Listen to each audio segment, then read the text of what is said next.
yenku bi na kwan bia so obi meye omampani dia oba enye ne kwan so no Okay. Yede kokromuti ana yede koto aba na yeyi omampani ani nti se emoja begu na obi abetima be omampani dia e ba sha entwa yi nti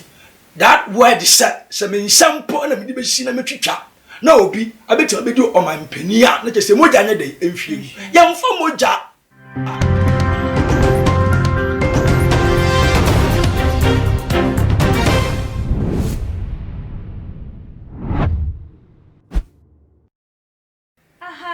Too much GH. Muni aba for a case kapane nenso. Minimo edi ehye Ghana wahala dwumedie ena mani guso ammo hwe. Na ebusuafo wonim se afia yesimu yi anase afia ye womu yi election year se de obia enim no year 2020 election year chese ho nkomhye bebre ena aba ewa abontin we be wini we be yetin nkomhye ne de bebre kwa na enedayim deputy general secretary the ruling New Patriotic Party Nana Oforibuahin wodi nsem bi Nana Obribuahin sorry wodi nsem bi ababa betu edwa na nsem wodi etu edwa ne de abusuafo emu ye rem papa se obi kokoto se ni nua be ma ne obi ekontimi ko gigina mu kom edema no obi koto se bia obi ne be eko a otimi gina mu eko edema no no so wo gina mu eko ede amaye mampanya wote akonya so his excellency Nana Dodankwa Ekufo Addo na abusuafo ne nsem wodi etu edwa se 2020 abato yi die by hook or crook was say a mampanyi was atina akonya ne so ebiem akonya ne pa de nya de say ye free Nana Dodankwa Ekufo Addo to e de akwakomo obi foforo se wontina so ema so china de ntia was say ema so ayete omode nyoma egu akwam wo mo ye adwumaden wo mo ye enhihye be ma eye abato no aye successful enti nipa biara wo be ye wa adwen se one pene ema Nana Addo memetina akonya ne so na eni elsa nipa no jajajaja wone wode na waka sa ewie ye krampo akire no e na wode tu edwasem se edonkuma wo mahye bedefie bebetina akonya ne so a eni wo no pa no twa no wone atasefo asase so tonkwanta wa pai na abusuafo mi twam ho me ba me di mu nchemu ba beso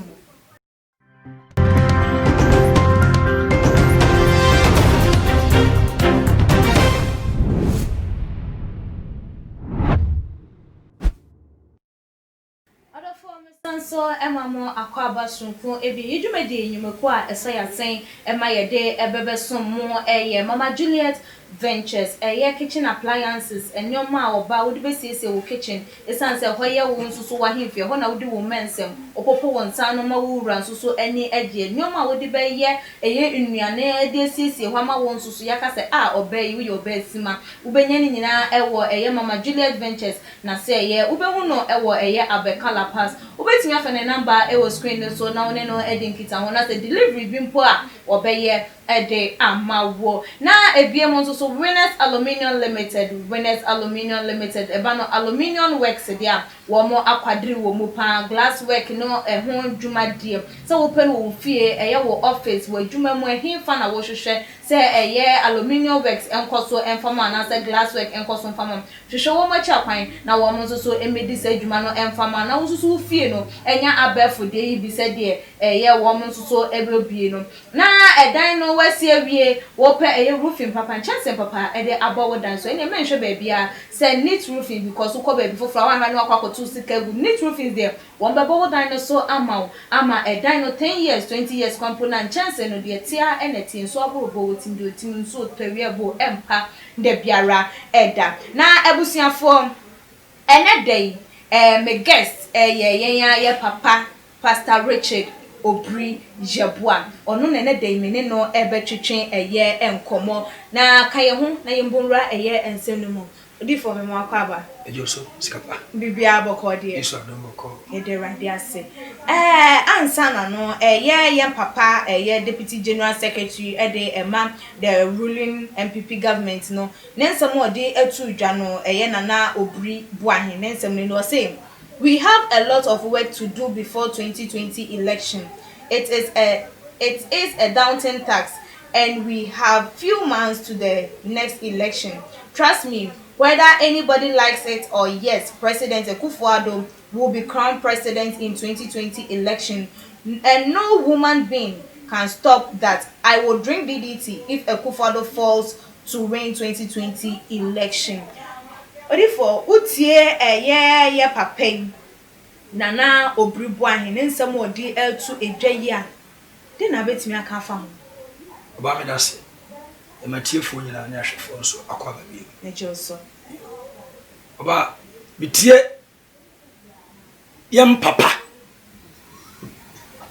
Obriboahe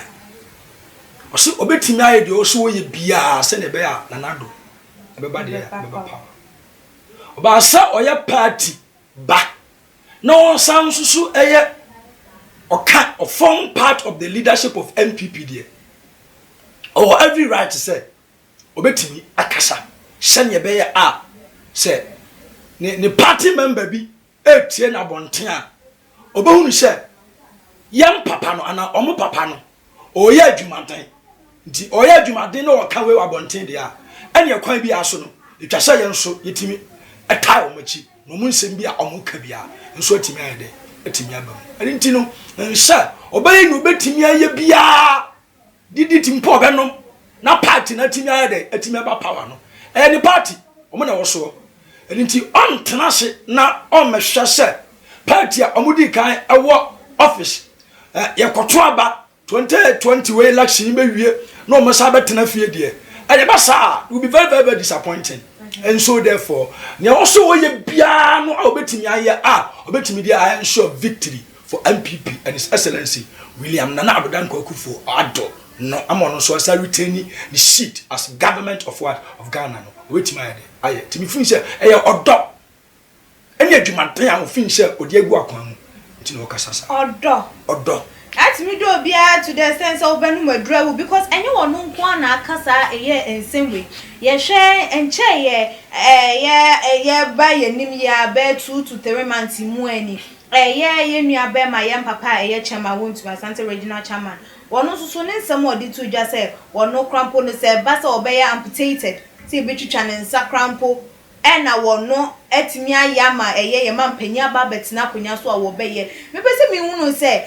obi ba be di panyi awo memu a wo se moja hwiegu ana say like obi timi ye bibi hwiri bibi ansa na nipa na timi anya tumi ana because ya de aba na ye kwa akoto ye nipa na be decide say na wo gina bonti wo do nipa na eno nti bra bonti be ka say like mepese mi hu moja wo se moja na hwiegu ansa na obi etimi di panyi ana say den oba da bi se efase yentwitwa obi nsa yenku obi na kwan bia so obi meye omampani dia oba enye ne kwan so no okay yede kokromuti ana yede koto aba na yeyi omampani ani nti se emoja begu na obi abetima be omampani dia e ba sha entwaye okay nti that word se me nsampo na me di be shi na metwitwa na obi abetima be di omampani a na kese moja nya dey enhwie yemfa moja na moja nipa moja be hwiagu adaba mo obi abaye dey abade ya ababe ya omampani emumu no o sell wo ideas okay so ideas na wo present no o ka ne to nipa de ya asom yi a ewu ya se wo be kun obi ewu ya se wo be ka se yemfa tuo yemfa sekan emoja ntumu ansana otimi abedidi ya omampani eto ba ni wie na wantimi retain shita and means unyama abeton ye we campaign promises are visions I bet Tom and Wiase no be answer down to Wiase there ya nipa nso se ofola ntimi nye dey emwawo nti se unyama abeka nyina no abeton Wiase no se eto nipa there ya asom dia ehun hiase moja be ye dey ebegu nti ona e ka se kwan bia so emuta begu no de ne kwaso okay na se wo ma ya tete se wunwuma wo beye ne de wo beye na bema wato ba na de nti na wo se omunyuma ana munyuma mo beye ene be kire se opanyi anase wudi kanni no obetimi asa retaining ni seat ade nti no mo nso so be ba bonte aba be ka se ene se wanweni amenu madrawu de metimi aye bia se eye wunyuma de ene se de wo be kan so na hu hia ana ba se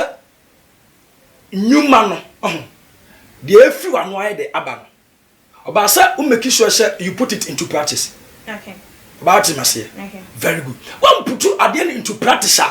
No be a who are there no okay so be obey deliver the ya. And on the yard bit my trouble the idea. The amount. Continue. The all cash obenuma dry de ewu. Oba me gidi pass. Say all kasa sanya beya a. Obetimi ehunu se ekwan bia so. Etwa se omo go at all ma. Ewo adwuma no mu. Adwuma ya how omusi enhu adwuma no how they are putting their goals man into practice na nipa be hunu sha ampa omo kai no mo so aye de omo aye but se enye no ana o ka se oman no omo aye adwuma party na aye adwuma nti party na adwuma omo aye de omo aye no kwan bia so se etwa se onum aduro ana otimi omo anwini a obenum aduro aye de ewu a na ewu a enye owu pa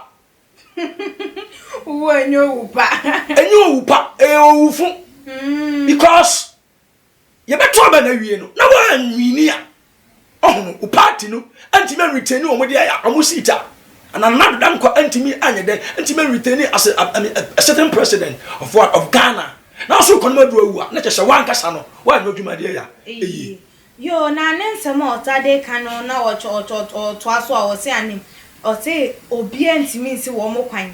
ye mampenya wote akonya so by hook or crook was one year crown no as president in 2020 election and nobody can stop that nipa so na ekwa to aba ne enti wo kasa chinchina achi denti na wo mo na nsi bibi so den na wo ne say like ekoso enu enti na wo ne obeba benta beba kasa by force obi antimi enye den ensese because woni obi atirim woni obi adwini mu all those say your man penny or ye nyoma wo de nyoma egu akwan mu nyoma bebre na wo ye edebua pe eye timamufo ni yie enso so obi tinchen a onhunu sanso na ye man penny dada John Dramani Mahama tam o te konya so wo ye nyoma bebre osisi school adan wo ye kwan ne ho nkone ba enso so obi tina akire ka se wo ohunu hwe wo koto ye den edi etia no enti e ba ne se na wutimi kasa ya ne wo bia entimi ensesa bra wonni wo bia adwen oba un say Ghana elections you can say you free and fair but normally any free and fair Samu oba are we have fra Ghana oba ti Ghana ye elections aya ye nyina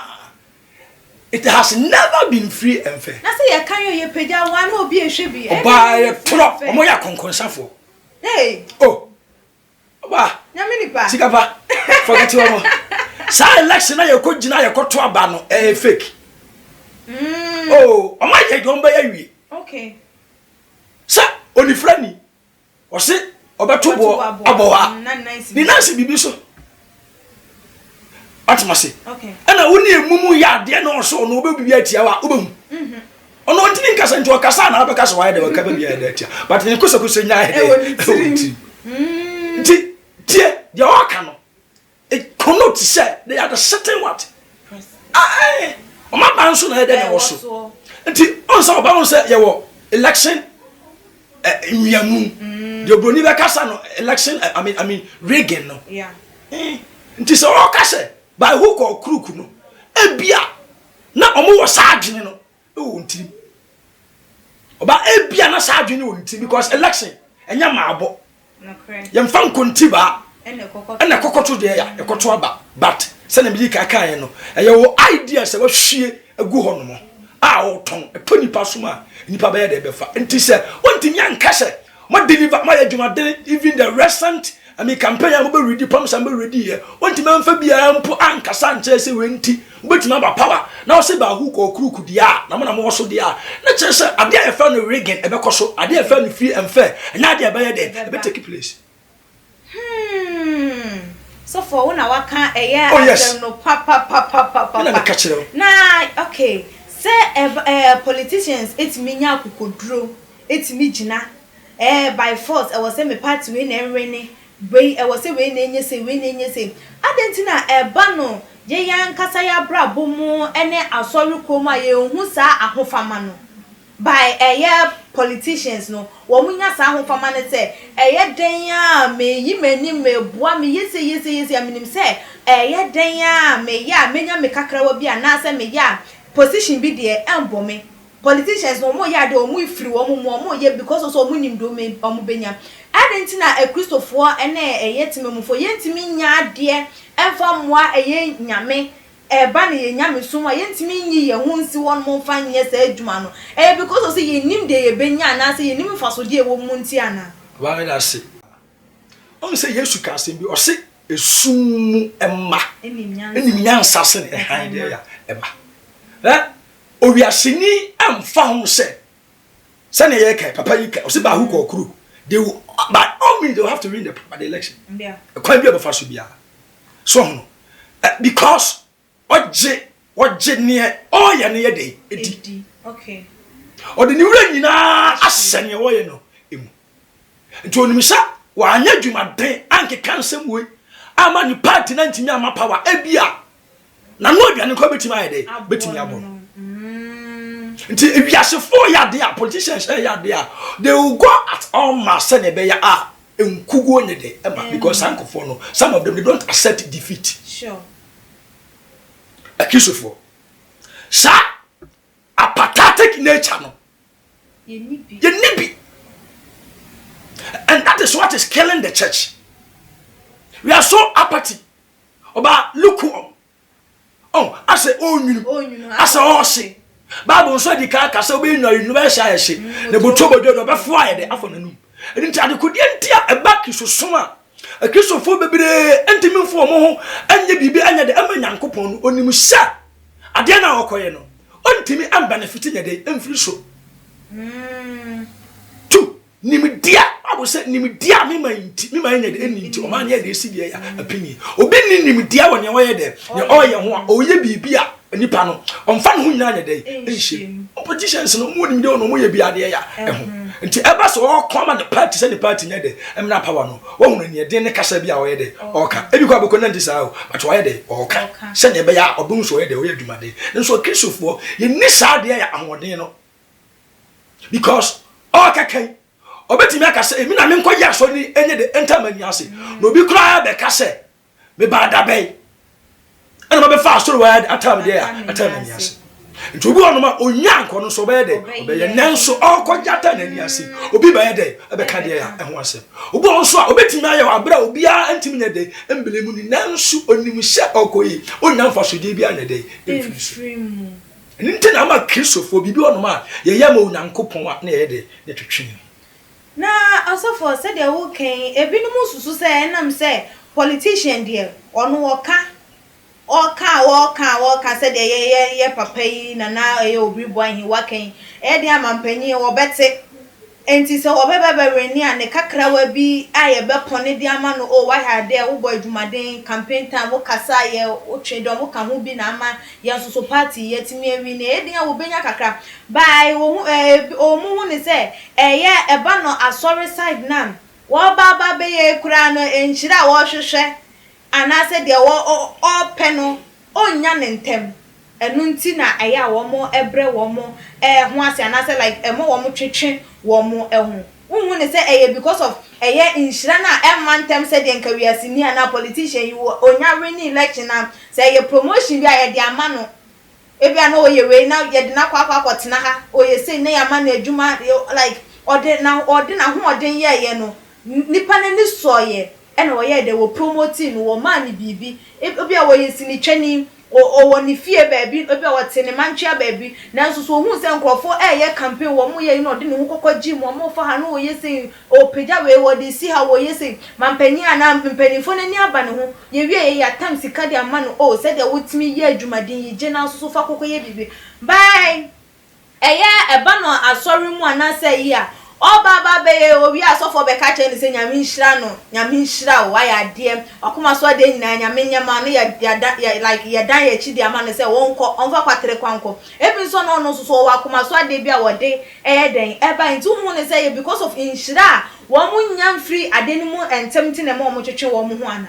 oba me da se bebre oba ye onipa mienu wo wiase ebi ono ma ofini mu nyina timi eya ade obi on so a oye bibi wi a etwa se umma no honamu de ya ade so hono politician se ne wo ka no okoye owia se assemblyman ko betimi da ade e ama no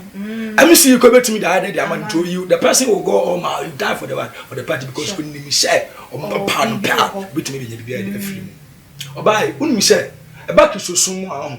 Bible said the kingdom of heaven or the kingdom of God, it is not meat and drink. Okay. And yet the day no. Bible no so Romans 14:20 was say aduane nti na nya dey na hye Yankopon adwuma. Nti oba na me dwuma ye ko na me fi a na ye adwuma ma nyame a. Eni kwa nsa ye hye bibi afiri even osofo ne ho. Ana bibi a asafo no betimi dia de e amaye. But onyankopon adwuma no a oye no oname na befa kwa bisu no the provisions ayede abrel so we ye na we de na we ni ya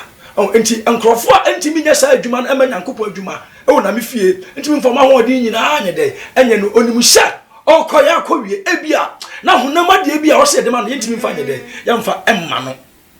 abeka so nyankopon hira wi na eno asa Una mi shawi na ne dan ka ntimi entua obede enti onipa no so wo opepa bi se obeye mpa anade obeye de na de obeye because onimi se me koye so for bekase na kupun enhia me obi kwampo believe se na mi hia so chance na ayede aside na ba ode no don politicians a ye to aba ni wie ya ne se ne sabeye de ne sabeka so hono enti oba adekodi enti na ndwuma na ayo slow nkofomfom mu ne de enwura mu nyina de eno no because onu se okoyi Oya na kwa side akode no but oye na nso oye ni ye na you adwin free sikasam so achede bodi be de be mo a oye adwuma ni ya ehun hya be de odi for ye de ensem no e ba eye na wie ya enisa na ansa no me pese me hunu se eye asofo binum na emma eye sorry man na se Christopher ntimi ma wo mo like omunya ho fama Nyankopon ana se eyeden oba me da se on se ne politicians e dey ho fama em ho party no se ne ya papa obiri bu an e ka se o de hu nyina ma party no nti o ensure se party ne betimi asaye de everything no mo yi akrisofo ye nisa ho fama no on se ne evangelism eni ho no cry kakra and the house to house evangelism in you house to house visitations any day in you very good so no and intino a case of for do na they going to sleep okay because sa ho fama no in you send na pom isi kanya me sam asuafo no bi na me sam no nam no and then sa na ye de ne sa na ti obia na obia dwe no nko ne a ne dia on so nanka aso da apostles so nanka de obia ewo no ayi obia de ya adia but ne o kristo ni bi wo ho a ne ka e ono nko adia ye pon sole na otuka na nipa ne nam fom yi onfo obia da atimoden nti abo nipa na atimoden awie ochena obetimi akoni pa ne nchen se o ke kanya mi asem de ayede e de akire no and intino na ama adwuma wo sa Kristofo ye ma Nyankopon intimi nye de intimi nye okay and intino oba sa obusa sa wiasefo timi politicians timi go o ma ye adwuma de mo de eyom party amodo mu nyina ba afode ade ma party ba sa Kristofo yakoma ne half o Nyankopon fi na half nso ye de o wiase and intimi nye adwuma den na ye de akra eyira o so do mbe Nyankopon fi sa ne intimi nye de intimi nye ahofama ne nye de eno ayira odi for ye de ensem na ba na wie ya ene se wa ma ye hunu se enso ye kase e de Christopher any politicians ye nteme ba na ahofama mu afuto ben e na de be ma eye ahwefo ne etifo mu etie ni titu ne e Christopher oba me da se bebere me tu agidifo nyina efo se senior politicians eti eye dwumaden de eboa omo campaign se omo campaign betimi asan so atimi aba power so nipa na power dada obetimi return ni seat se opposition so no so betimi aside betu de oteso afiri no timi de abedi ade no mum ye nhia bibi emfiri sankofo no na adwumaden a omo ye bo omo party betimi akoso no sa ni wura nyankopon efi yensu a yensu enya adwumaden evangelism empaibo bibia emfi enhye no ya hwehwe sika ne akatwe bi betimi afiri so ayede aba ne ehu se okatuafo ene onyankopon na emfi ehu nyina nye de ema no nye adwumaden nye de ema onyankopon also for telephone number 2 Adrian wa me da se obi ahwe ya efiri wiase afana nyina na bibi na opese ofre ne di nkoma obetimi afre number we 0246 42 63 75 0246 42 63 75 Abusiafo aha na ebrebe ye kwan ma ye die dwumedie no esia enesa enkomotwetwe ekoso nso wagenche bibi na che wagen fatu edwa ewe comment section na emrepem no ye bekenkan e de amamo obetimi follow ye we IG page @gh_ so subscribe to your channel no so ye na ebiem so like videos na share fama adofonom ene eye abusiafo me amede dwumedie ho chiam Midi ene ekwia sikapa na ene nso eye Pastor Richard obriye boa ene ne de mene no etwetwe eye enkomo na asafo da no eye Covenant Prayer Chapel worldwide ebusiafo aha ene dilesi dasane ye besane hye makram